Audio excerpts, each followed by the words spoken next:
Bismillahirrahmanirrahim. In this video, we are going to be looking at the second algorithm for unsupervised learning, the agglomerative hierarchical clustering. This is a summary of the partitioning or the overall look at the clustering algorithms.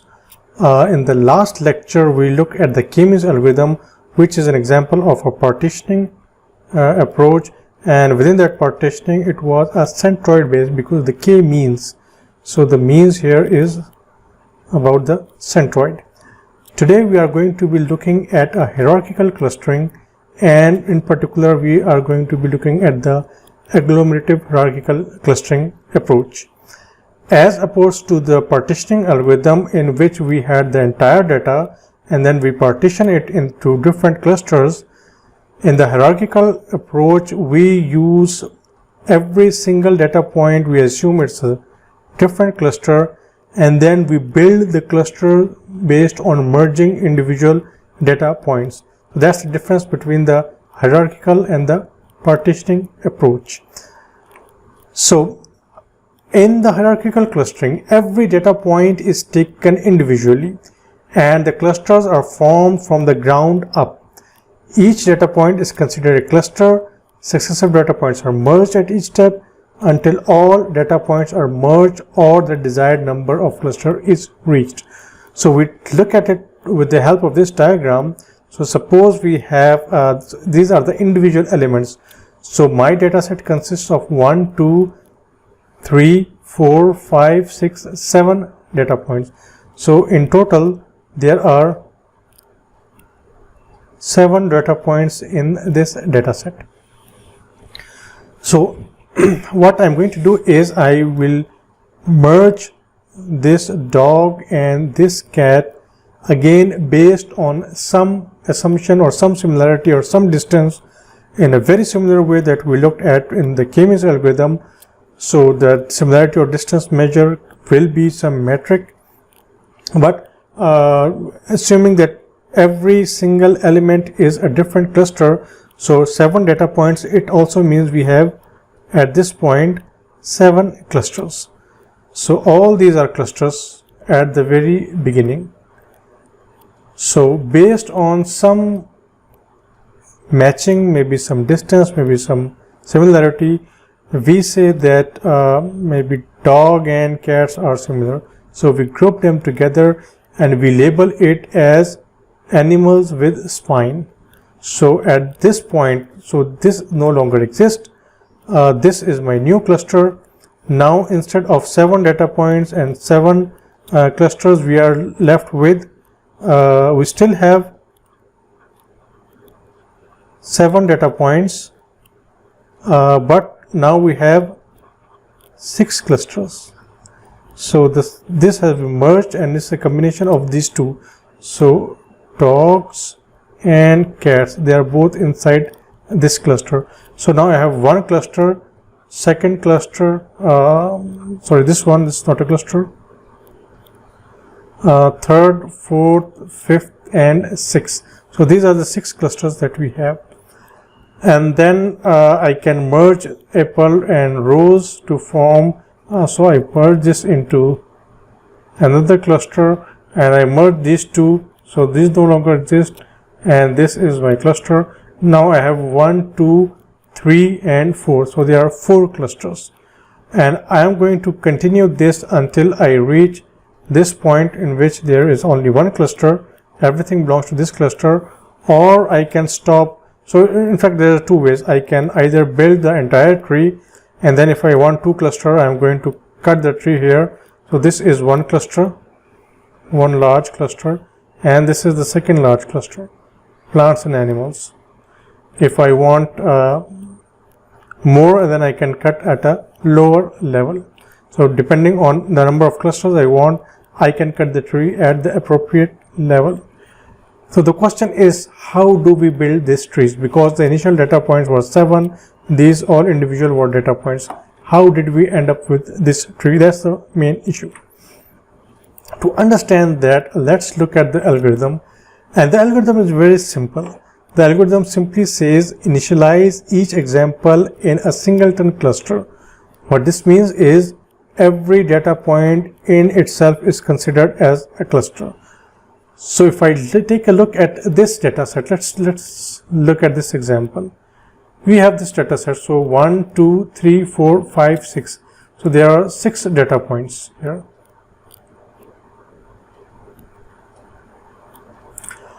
And I'm going to, every element or every example is a singleton cluster. This is one cluster, 2, 3, 4, 5, 6. All the elements are clusters themselves. Then while there is more than one cluster, so yes, there are 6 clusters, which is obviously more than one, find the 2 nearest clusters. Now nearest, again, I'm going to use the Euclidean distance or the cosine similarity, the Manhattan distance, or any other metric. So suppose these 2 are the closest elements. Once I merge that, I end up with this. So this is my new cluster. Now in this data set, I am left with 1, 2, 3, 4, 5 clusters. So from 6 clusters, now we have 5 clusters. So 6 data points and 6 clusters. Now 6 data points, but 5 clusters. If I were to continue, then I will have 4 clusters, then 3, then 2, and finally 1, and here I am going to stop. So while there is more than one cluster, so this is my stopping criteria. While there is more than one cluster, I am going to find the 2 nearest clusters. So these are the 2 nearest clusters I found. I merged them, and after merging them, I end up with this.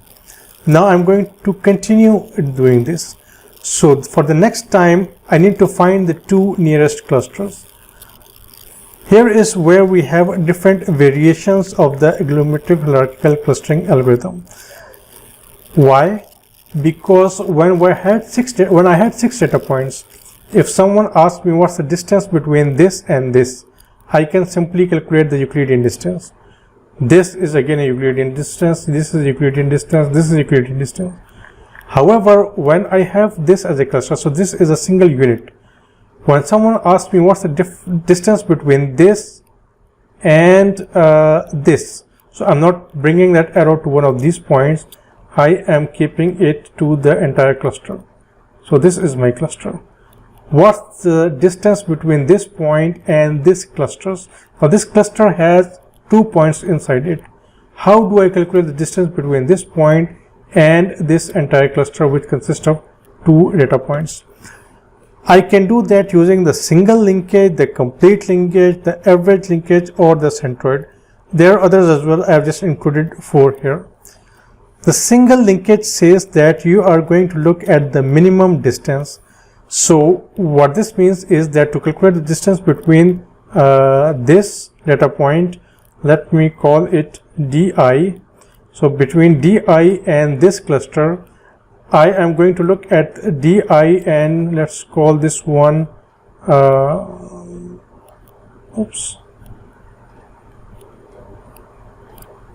d1 and d2.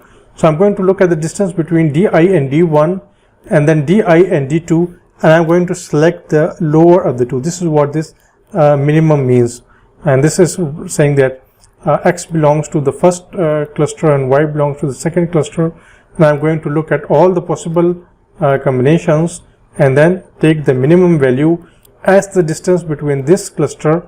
Remember that all of them were individually clusters, so this is a data point as well as a cluster. So I take the distance between this and this and this and this, take the minimum, and that's the new distance between this data point and this entire cluster, and I calculate the same here, and I calculate the same over here. The complete linkage says don't look at the minimum, look at the maximum. So if there are 2 elements in this cluster and you want to find the distance, don't look at the minimum of the values, look at the maximum of the values. The average says take both the values and divide by 2. In other words, take the average. And the centroid means just like in k-means, don't take either of the point, take the average of the point, let this be the new value, then take the distance between this and this. So let me use a different color here. So maybe I'm going to make it more visible here. So yeah, this value between this new centroid that I've calculated, and this centroid is calculated in the same way as we did for the k-means algorithm. So these are the 4 variations. We are still going to find the nearest cluster and merge them, but the definition of what is nearest has now changed, and this will these 4 variations will only occur after I start merging. So there is nothing of single, complete, ever. They are the same thing at the first iteration, because I can simply they're all individual data points, and I can calculate the Euclidean or the cosine of the Manhattan or whatever distance that it is that I'm using.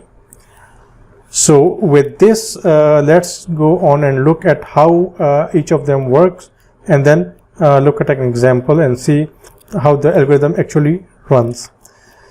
So this is the pseudocode. The pseudocode says that start with n clusters, so n data points, n clusters. Instead of having to calculate this for the first iteration, what's the distance between them, and then once I merge this, and again I need to find the minimum, and again I'm going to calculate the distance here, and then the distance here, and then the distance over here, and the distance over here, and then this, and then this, and then this. So instead of having to calculate all this distance again and again, there are 6 data points. So I'm just going to make a 1 up to 6 and 1 up to 6, a 6 by 6 similarity or distance matrix, and I calculate the distance and I put that value over here, so that the next time I don't have to compute it again, I can just look up from this table. So that's the first point. The second point is that you are going to search for the nearest clusters. Let's call them U and V. So in this case, this was U and this was V, and then we merged them, and this combined cluster here is now denoted as T. So update the reduced distance n-1 into n-1, just as we saw here. Initially there were 6 clusters, then we ended up with 5, then we'll have 4, 3, 2, 1. So the next iteration, if there were n data points here, so it's going to be n-1 into n-1. Delete the U and V rows corresponding to this, replace it with the row corresponding to T, and then update the values of this matrix using one of single linkage, complete, average, or centroid. So that is how the algorithm runs, and you're going to repeat this n-1 times. So if there were 6 initial clusters, in the next one you will have 5, then 4, then 3, then 2, and then you stop at 1. So if there were n values, you run the algorithm n-1 times. This is how the agglomerative hierarchical clustering works. So let's look at the impact each of these linkage will have before we look at the example and see how it actually works, how we can calculate the clusters. So the single linkage means that if I have 2 clusters and I want to find so this is cluster number K and this is cluster number L. So the distance between 2 clusters, now these are not individual points, you cannot calculate the Euclidean distance between them. To find this, if you are using the single linkage, you take the minimum value. So this is the minimum. You take the distance between elements that are closest together in this cluster, so the minimum value. And if you are using this, then if this is the data points, this is how the clusters will grow. So first you will have these clusters, then in the second attempt you will have these ones, finally you have this one. If you are using the complete linkage, you are going to look at the maximum value. So between these 2 clusters, in the single linkage we used this value. In the complete, we are taking the farthest elements in the 2 clusters K and L. So the distance between K and L is the maximum of these values, and you can see that this is how the single linkage grows, and this is how the complete linkage with GRU. So this is the first level of merging, this is the second level of merging, and this is the third level of merging. If I use the average linkage, it means that I'm going to take all the elements here and then compute their distances with all the elements here. We don't have to compute it again because, as we said, it's computed once and stored in this distance or similarity matrix. So we're just going to use these values from that distance or similarity matrix and then calculate the average to find the distance between cluster K and cluster L. And for the centroid, we take the centroid value similar to the one we did in k-means, and then take the actual Euclidean distance. So now we are not looking at all the pre-computed value, we are computing a new distance between the two centroids of the kth cluster and the lth cluster. So these are the four linkages that we have. Now let's move on to the example. This is a simple example. This is the distance matrix between different cities in the US.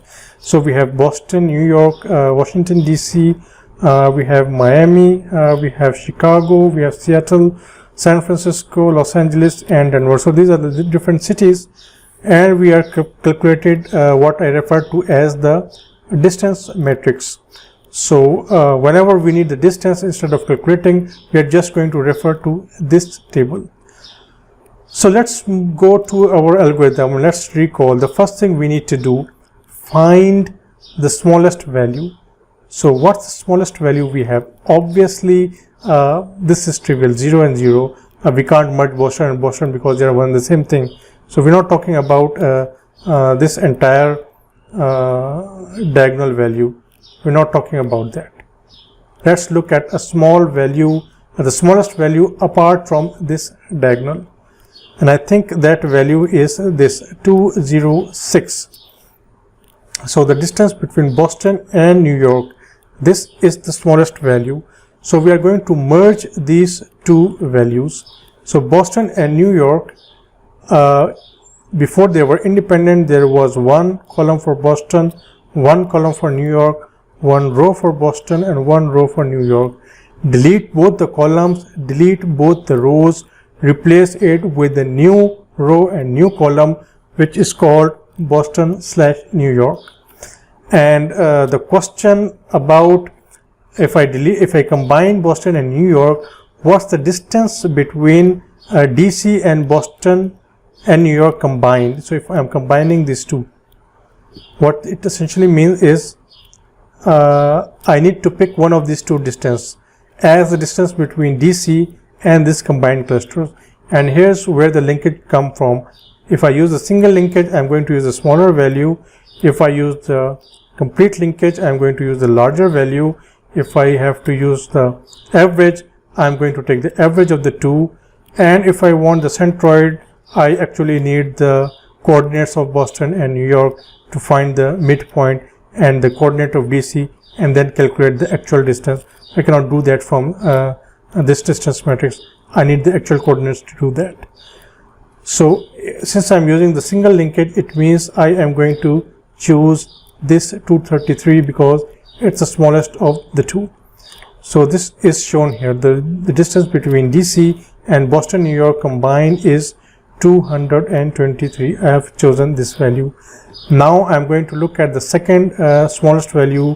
Again, there's no point looking at the diagonal. And the other thing you can see also here is, because this is a property of the metric that we are using, so the distance between Lahore and Islamabad and Lahore are one and the same thing. That's why you see 223 here, 223 here. So in fact, I can just ignore, maybe I can just ignore this entire matrix, this entire lower diagonal, because all the data here is available in this part. So I'm just going to choose this. So just have a quick glance. Is there anything smaller than 223? And apparently we don't have anything smaller than 223. So we take 223. Now we are going to combine these two clusters to make a cluster having 3 elements.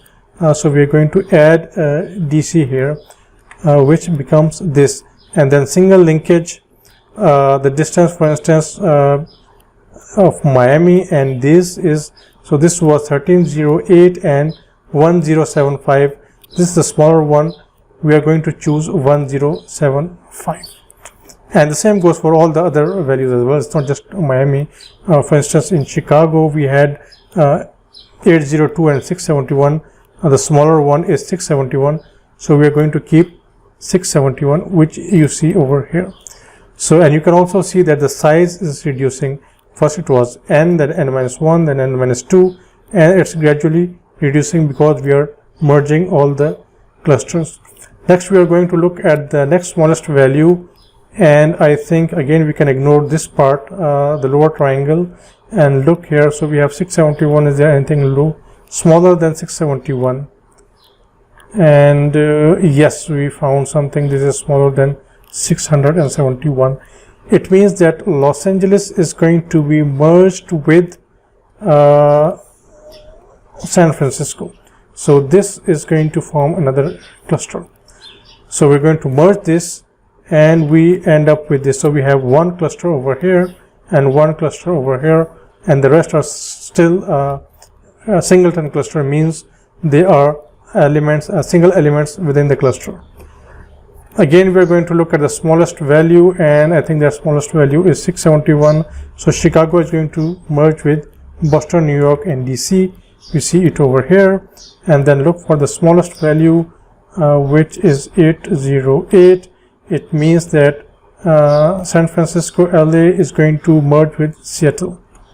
So we see that over here, and then the smallest value is 996, which means Denver is going to merge with this. So basically we are having a merger between these two, and we end up with this. Still there's more than one cluster, so between these values, this is the smallest, so we merge this, and we have Miami, and then we end up, the final one is easy. You just have one, so you have to merge it. So ultimately what we end up is we are going to have all the values, and we are going to have a tree-like structure between them, and the height of the tree here is the distance at which they were merged. So the cities are going to be over here. So these are the cities, and this is the distance. So let me just recall the variable. The first value was, the first merger was between Boston and New York at 206. So this means that I will have Boston over here, New York over here, and this value is 206, and so on. I'm going to build this tree, and depending on the number of clusters that I need, I can cut the tree so that I have the desired number of clusters. So I hope with this example it's clear how it works. We use with single linkage. You can maybe try it with a complete linkage or an average linkage, and I'm sure you are going to end up with a different kind of tree. And it's easy to see that the first merger is between Boston and New York. The second merger is DC is being added to that, and let me look also at the value. DC is being added at 223. So the next one is DC, which is added at 223, and so on. We can build this, it's called a dendrogram. We can build this dendrogram. You can call it a tree, or you can call it a dendrogram, and we can build this dendrogram using the data from the example. So as you can see that the first thing we needed was to have this similarity matrix, and once we have the similarity matrix, it's easy to build the tree. So in summary, the clustering have a very long history. It's been, people have been talking about clustering, I think, since the early 50s, and though there were not a lot of algorithms, K-means in fact was developed around the late 50s, early 60s. I think the first well-known and applied instance of K-means algorithm is around 1965. So you can see that it has a long history, and even this agglomerative clustering, they are from the 60s and the 70s. But there have been more and more algorithms coming, the density-based clustering, subspace clustering, scaled-up methods, neural networks, fuzzy clustering, co-clustering. We now have multi-view clustering. So if you were studying a specific course on machine learning, we would have covered all these in much detail. Clustering is hard to evaluate but very useful in practice. It's hard to evaluate because we don't know the ground truth. We cannot per se calculate the accuracy, because to calculate the accuracy we need to know how many elements are correctly classified. To find out if they are correctly classified, we need to have their labels, but since this is unsupervised, we don't have the labels. So it's very hard to say that the clustering is a good clustering or not. It's highly application dependent as well, and sometimes it's very subjective to the problem and to the person that is applying a clustering, whether that cluster makes sense or not for the problem and for the domain. So there exist other linkages. For instance, Ward linkage, we have looked at 4 linkages. The Ward linkage is based on the criteria of minimum variance. So you combine those 2 clusters, that will result in the minimum increase in the overall variance inside each cluster. Then, as opposed to k-means clustering, the agglomerative hierarchical clustering is always deterministic. The good thing about this is, unlike k-means, if you run hierarchical clustering 10 times, you are going to end up with the exact same result. So there is nothing probabilistic about this. You can run it 10 times, you end up with the exact same results. And as with k-means, which linkage to use and which distance measure to use greatly affect the result. So it's problem dependent, and you have to sometimes try 2 or 3 variations to see which one gives you the best result. So we'll end this lecture today. So these are the 2 algorithms we have seen, the k-means algorithm and the hierarchical clustering algorithm. The 2 algorithms we saw for the unsupervised learning. We saw quite a few of them for the supervised case, including neural network, including deep learning, Bayesian network, decision trees, regression trees. And in the next 2 topics that we'll be discussing, one will be about dimensionality reduction, feature selection and dimensionality reduction, and the other one will be about Markov chains. So get those 2 videos in the coming week, and with that we'll end the course. So thank you for watching.